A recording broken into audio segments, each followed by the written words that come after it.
సంవత్సరం పాటు పరిపాలన చేసినటువంటి ఈ ప్రభుత్వం అన్ని రంగాల్లో ఫెయిల్ అయిపోయింది.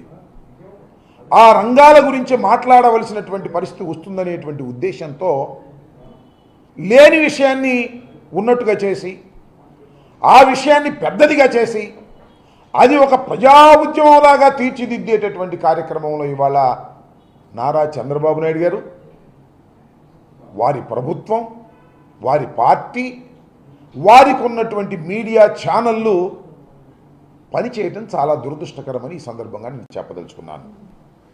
ఇవాళ ఉదయం కొమ్మినేని శ్రీనివాస్ గారిని, ఒక సీనియర్ జర్నలిస్టుని, సాక్షిలో లైవ్ షో కండక్ట్ చేస్తున్నటువంటి కొమ్మినేని శ్రీనివాస్ గారిని ఇంటికి వెళ్ళి అరెస్ట్ చేశారు. ఇది ఒక అక్రమమైనటువంటి అరెస్టు అనేది మేము చెప్పాం. నిశితంగా పరిశీలిస్తే అది అక్రమమైనటువంటి అరెస్టే అవుతుంది.